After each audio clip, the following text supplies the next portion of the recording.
भारत हा गरीब लोकांचा श्रीमंत देश आहे. ऑक्सफॉर्म हरून क्रेडिट स्विस आणि जागतिक बँकेने दिलेल्या अहवालात ही बाब सातत्यानं समोर येते. आता भारतातील गरीब किती गरीब होत आहेत आणि श्रीमंत किती श्रीमंत होत आहेत याचं डोळ्यात अंजन घालणारा वेल्थ ट्रॅकर इंडिया 2026 हा महत्त्वाचा अहवाल नवी दिल्लीतील सेंटर फॉर फायनान्शियल अकाउंटेबिलिटी या संस्थेनं प्रसिद्ध केलाय. काय आहे हा अहवाल पाहूयात यावरचा हा स्पेशल रिपोर्ट.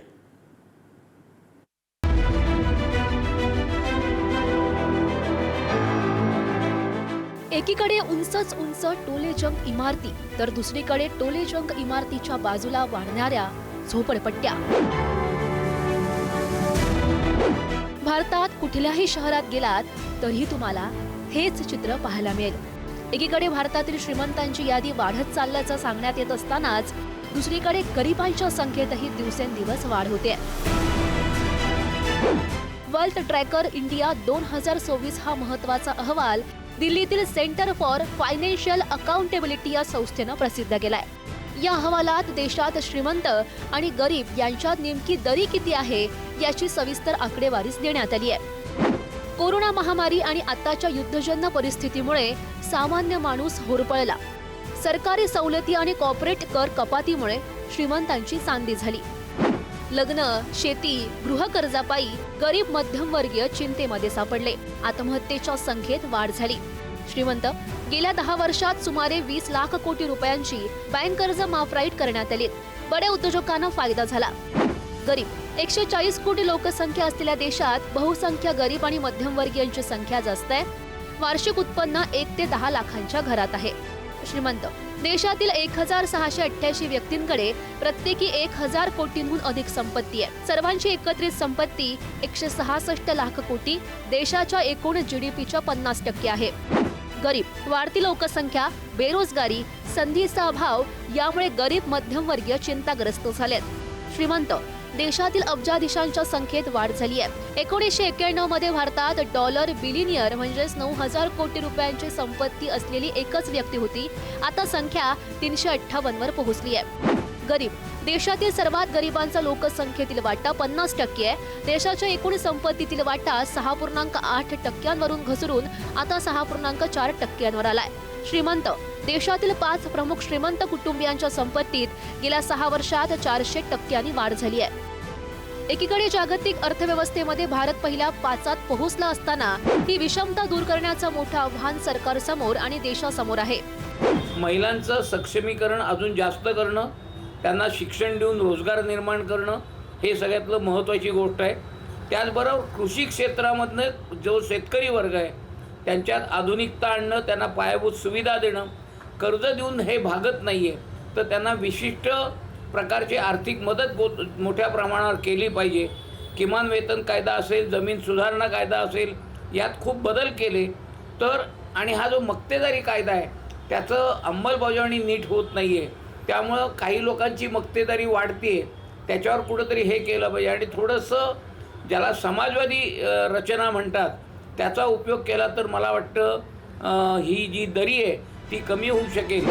भारतातील महत्त्वाच्या उद्योगपतींची संपत्ती 2019 पासून किती पट वाढली आहे तेही पाहूयात. मुकेश अंबानी संपत्ती 2019 3.62 लाख कोटी, 2025 9.15 लाख कोटी. संपत्तीमधली वाढ 5.53 लाख कोटी. किती पटीनं वाढली? 2.5%. गौतम अदानी आणि कुटुंबीय संपत्ती 2019 1.11 लाख कोटी. संपत्ती 2025 8.2 लाख कोटी. संपत्तीमधली वाढ 6.91 लाख कोटी. किती पटीनं वाढली? तर 7.3%.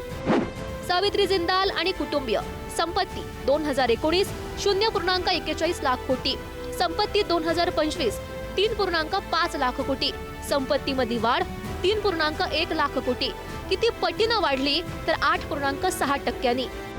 सुनील मित्तल आणि कुटुंबीय संपत्ती 2019 0.54 लाख कोटी. संपत्ती 2025 2.98 लाख कोटी. संपत्तीमधली वाढ 2.45 लाख कोटी. किती पटीनं वाढली? 5.6%. शिव नाडर संपत्ती 2019 1.1 लाख कोटी. संपत्ती 2025 2.89 लाख कोटी. संपत्तीमधली वाढ 1.88 लाख कोटी, किती पटीनं वाढली तर 2.9%. देशातील ही आर्थिक विषमता कमी करण्यासाठी काय करता येईल याबाबत विविध चर्चा सुरू आहेत. त्यात देशातील 1688 अतिश्रीमंत कुटुंबियांवर 2 ते 6% प्रोग्रेसिव्ह वेल्थ टॅक्स आणि वारसा हक्क कर लावला तर सरकारला वर्षाला 10.63 लाख कोटी अतिरिक्त महसूल मिळेल अशी शक्यता वर्तवण्यात येते. श्रीमंतांवर कर लावला तर काय होईल? शिक्षण. मुकेश अंबानी यांच्या संपत्तीवर केवळ 2% कर लावला तर देशातील 10वीच्या प्रत्येक विद्यार्थ्याला सलग 3 वर्ष मोफत लॅपटॉप देता येतील. आरोग्य. गौतम अदानी यांच्या संपत्तीवर 2% कर लावल्यास संपूर्ण भारताचा 2 वर्षांचा प्राथमिक आरोग्य सेवेचा खर्च भागवता येईल. सामाजिक सुरक्षा.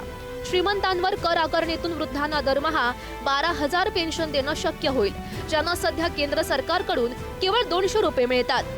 या वर्षीच्या दाओस वर्ल्ड इकॉनॉमिक फोरम मध्ये जगातील 400 अल्ट्रा रिच व्यक्तींनी सामुदायिक पत्रक जाहीर करून श्रीमंती कर लावावा अशी मागणी केली होती. जगभरातील सरकारच्या धोरणांवर याच राजकीय नेत्यांचा वर्चस्व असतो, त्यामुळे अशा मागण्या वास्तवात किती येतात हाही प्रश्नच आहे. श्रीमंतांच्या श्रीमंतीवरती टॅक्स लावण्याचा मुद्दा जागतिक मंचावरती अनेकदा चर्चेला जातो. त्याच पद्धतीने काँग्रेसने दिलेला गरिबी हटावचा नारा आजही निवडणुकामध्ये गाजताना पाहायला मिळतो. मात्र ना श्रीमंताच्या श्रीमंतीवरती टॅक्स लागतो ना गरिबाचे अच्छे दिन येतात. गरिबांसाठी घोषणांचा पाऊस मात्र दरवर्षी पडतो, लाभार्थी मात्र श्रीमंतच राहतात. आकडेवारीनं ही विषमता अधिक ठळक दिसते इतकंच. शिवाजी काळे, पुढारी न्यूज, दिल्ली.